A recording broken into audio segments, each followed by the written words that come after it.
Hey guys, I'm glad you're able to find this video. So just this week we're talking about radioactivity and half-lives. So radioactivity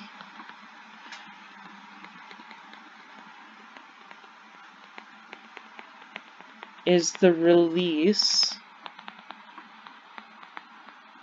of high energy particles or waves.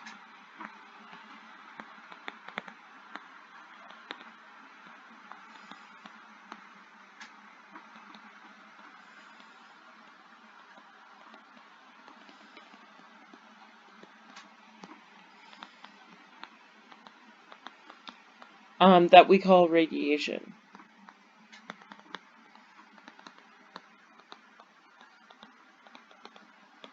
And as atoms lose these high energy particles and waves, new atoms are actually found.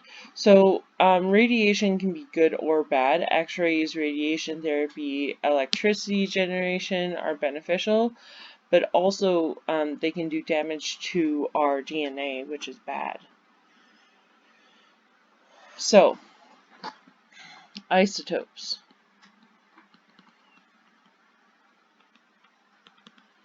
Isotopes are atoms of the same element with a different number of neutrons.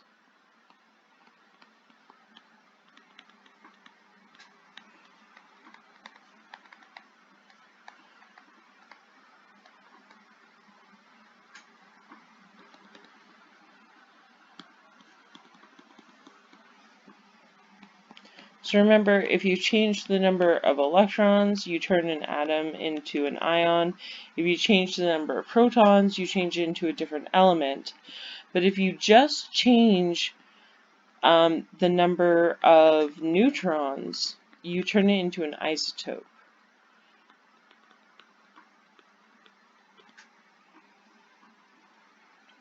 So because you've changed the number of neutrons, you've actually also changed the mass.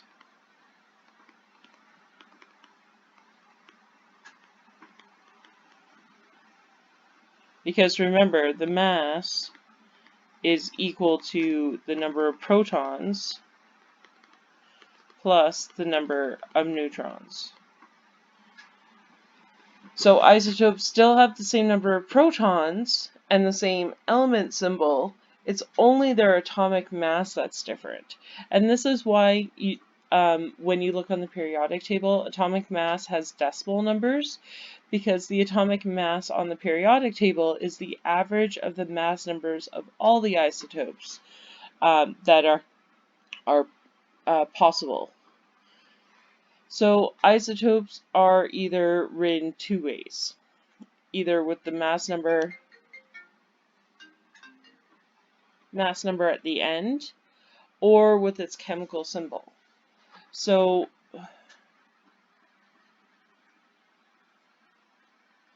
either you can have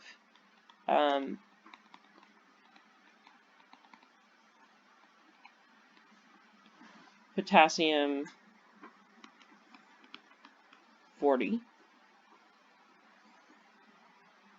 or you could have it shown as potassium with the mass on the top like before and the atomic number underneath. Remember, so the atomic number is the number of protons. If this looks familiar, if you were in my grade 9 last year, we practiced this. It's called standard atomic notation.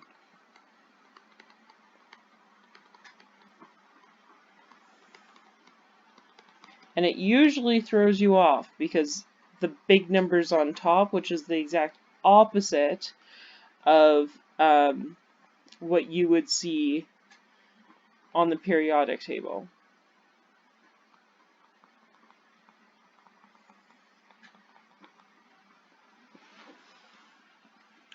So potassium, there's actually three common isotopes of potassium. Potassium 40, potassium 39, and potassium 41. So they would be just written with the name and the mass, and we always put a dash in between. It's just the method of notation to denote that 40 is, or 41, sorry, is with the potassium, or we do the symbol with the mass on the top. And remember, because the protons are not changing, this bottom number, the atomic number, will not change, because the atomic number is the same as the number of protons.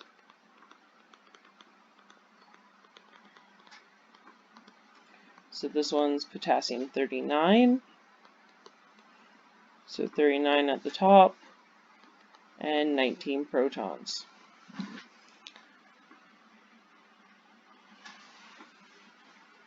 So when they are giving off radiation, sometimes this results from having an unstable nucleus, and when it has radioactive decay,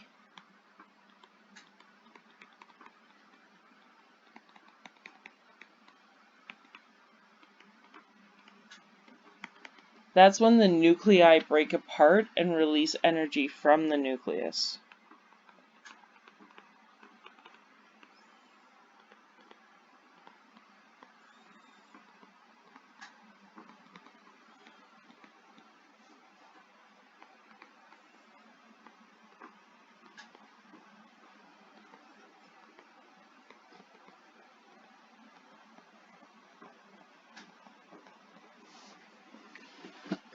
So this radioactive decay will actually continue until a stable element is formed.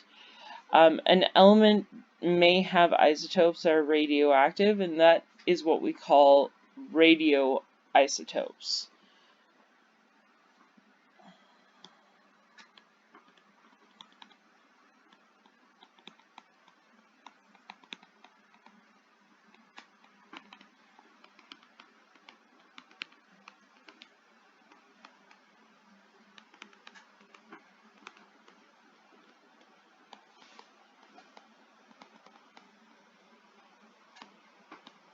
So one example of this is carbon-14.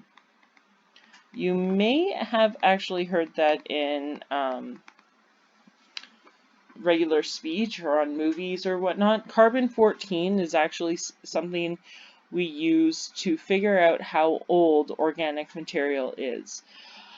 So we usually call it carbon dating, or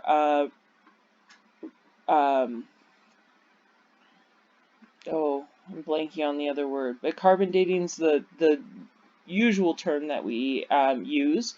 Carbon dating is good for up to 50,000 years, and what it is carbon-14 is created by living things, and when something dies, the creation of carbon-14 stops, and there's a set ratio of carbon-12, which is the stable isotope, and carbon-14.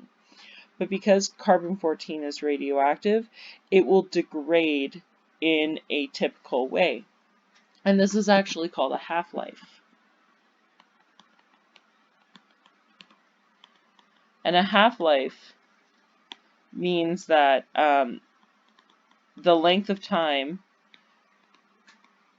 it'll take for an radioactive material to divide in half.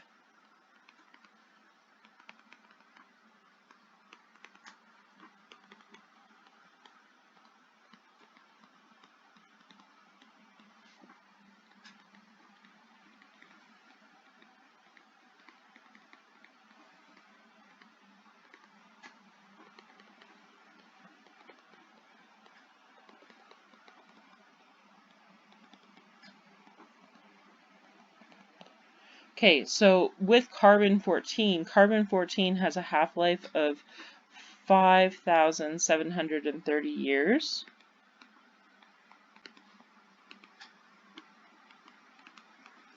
So that means every 5,730 years, the mass of carbon-14 will be cut in half, which is kind of confusing, but let's draw this out.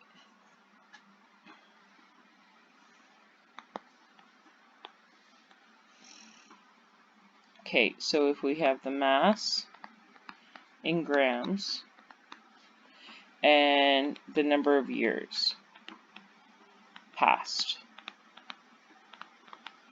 So at the beginning, when something dies, it'll say it has 100 grams of carbon-14.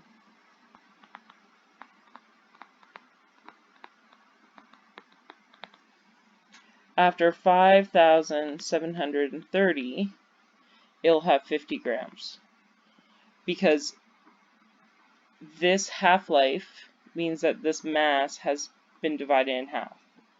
So now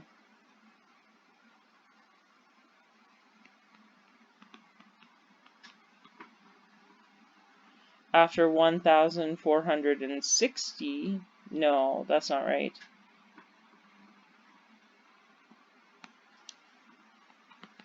$11,460. Now it's 25 because this is another 5,730 years. And now if we add another one,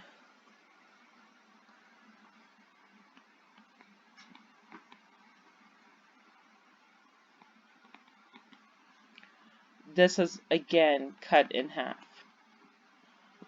If we add another one,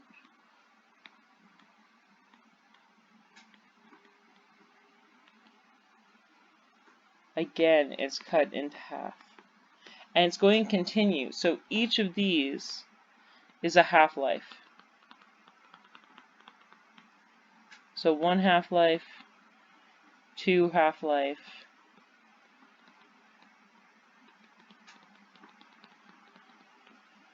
the 3rd half-life, and the 4th half-life. So it'll continue to do this. This allows us, because we know that this pattern occurs, we can look at the ratio of carbon-12 and carbon-14 and determine how old something is. Like I said, it's accurate to about 50,000 years. This is how we've determined how long indigenous people have been in BC. This is how we've determined well, a whole bunch of different organic materials. Anything past 50,000 years, we have to use a different radioactive material to test it. Okay, so there are 3 different types of radiation. There are positive alpha particles,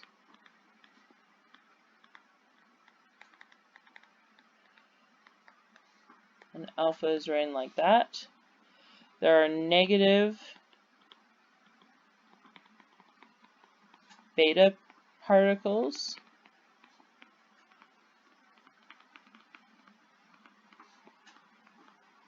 and that's how you write beta. Yes, this tail is intentional.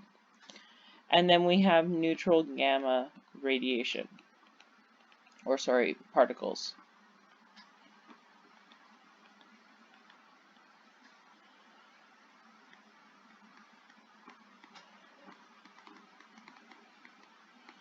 And this one kind of looks like an A, this one looks like a B. Gamma is completely different. Gamma is kind of an odd Y. So what we find is that alpha particles actually don't travel through much. They weigh the most. They're the same as a helium nucleus. So we generally write it as the alpha symbol 4, 2, because it has a mass of 4, because it has 2 protons and 2 neutrons, and it has an atomic number of 2. So sometimes we even write this just as helium in its standard notation. This doesn't travel very far. This can be stopped by even a piece of paper.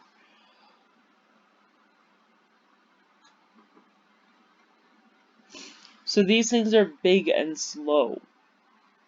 Sometimes you'll see, like in the alpha decay of radium, you'll see something like radium, which has 226 and 88, and you'll see it become radon with a mass of 222 and protons of 86. So if you look at this, the thing you have to note is that on one side of our reaction, we have a mass of 226. On this side, we still have a mass of 226. It's just been split between two different things. Just like this, we have 88 protons, 86 plus 82, we still have 86 protons. So just because something has occurred, these numbers have to stay the same, and this is how you're able to balance things, because you know that one side has to equal the other. So the other way to write this is using the other notation. So radium 226 becomes radon 222 and an alpha particle. But this is true with all the radiations. The mass has to add up this to be the same thing on either side of the arrow, and the protons have to add up to be the same on either side of the arrow. So a beta particle is a highly charged electron. These guys are negatively charged, and they weigh less than alpha particles. Because they weigh less, they can actually travel further through. Because electrons are very tiny, beta particles are assigned a mass of 0, and they have a negative charge.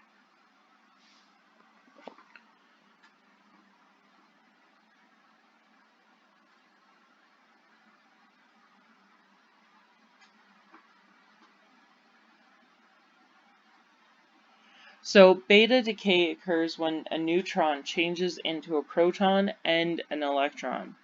So the proton stays in the nucleus and the electron is released. So if we have something, say, iodine 131, which has 53 protons, so iodine 131, and what's going to happen is it's going to take an electron and turn it into a proton, it's going to take a neutron and turn it into a proton and an electron. So its mass is not going to change, but the number of protons is going to increase. It's going to go from 53 to 54. Because that's changed, the element actually changed. It becomes xenon, and then an electron is released. Again, I do leave that tail on purpose. It's just the way to write beta. So this is xenon 131 plus a beta particle.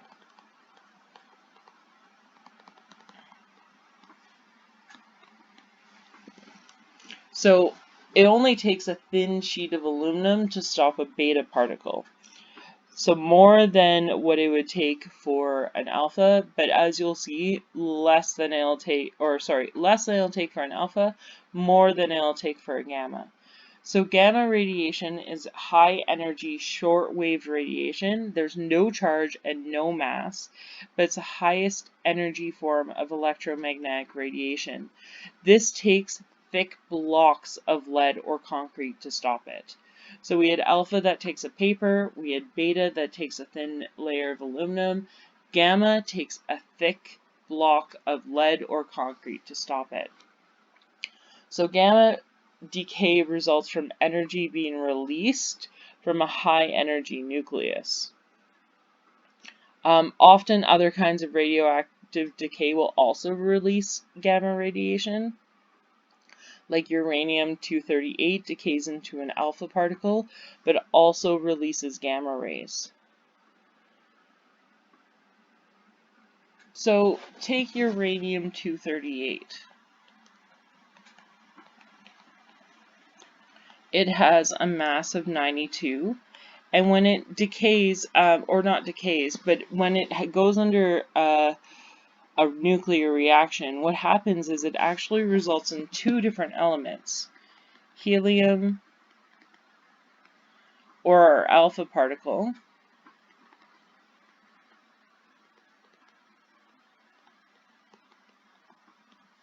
and then it also produces thallium. But that's not it. It also releases gamma radiation. So if we look here, this is a good way to see that you are required to make sure that they add up on both sides. So 92 is 2 plus 90. 238 is 4 plus 234.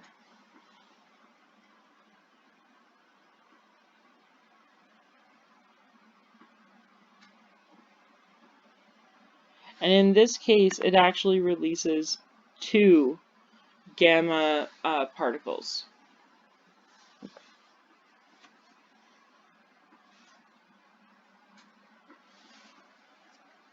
You can also have a reaction, and I'm just going to use a general term here. So if I have an element that has A as the atomic mass and Z as the atomic number, you may see an asterisk beside it, which shows that it is a high energy nucleus. And what happens is the element doesn't actually change, but because it's high energy, it'll release a gamma particle.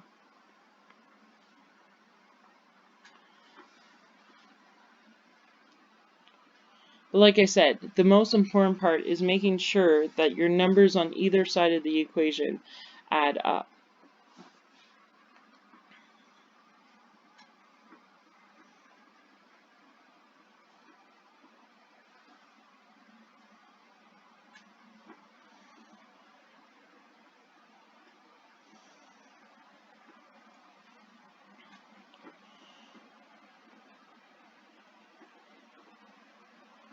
Also, remember, when you're looking at an element and you don't know what element it is, so you do have questions that you'll have X, and then you'll have the mass and the atomic number. Remember, this number can change because it's the mass.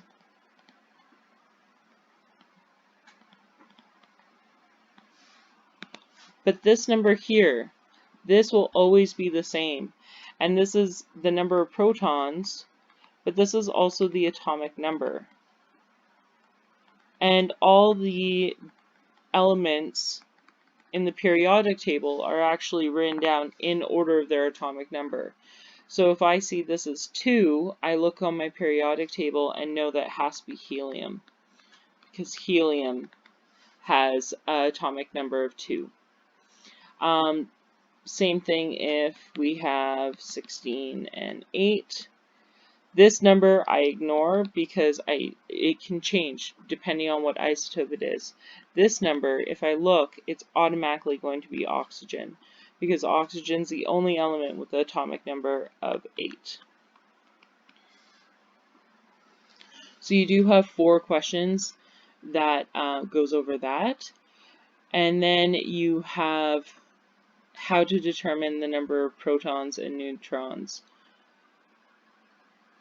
So again, if you're given something like nickel 60, this 60 is the mass number. So we know that the standard notation for this will be Ni, 60 at the top, and then you have to look for the you have to look on your periodic table to find out what the atomic number of nickel is.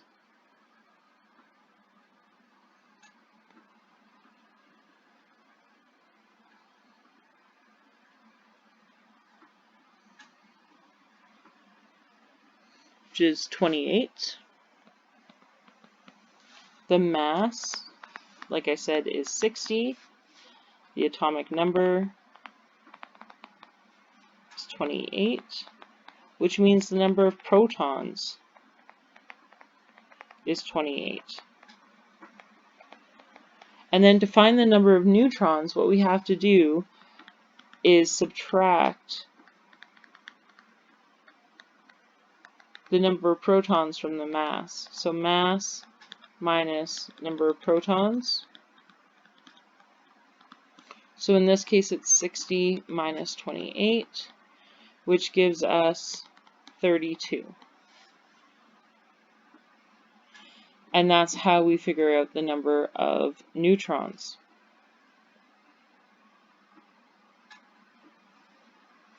And the very last question on your worksheet is just if you figuring out your half-lives and how much carbon-14 you would be expected to have after a certain number of half-lives or a certain number of years. I have changed the numbers from the example that we did in the notes. Okay, so if you have any questions, I will be on Zoom on Wednesday at 2 p.m. I've had to change the time because all 3 of my Zoom meetings are on the same day. I hope you guys have a great week, and I'll talk to you later.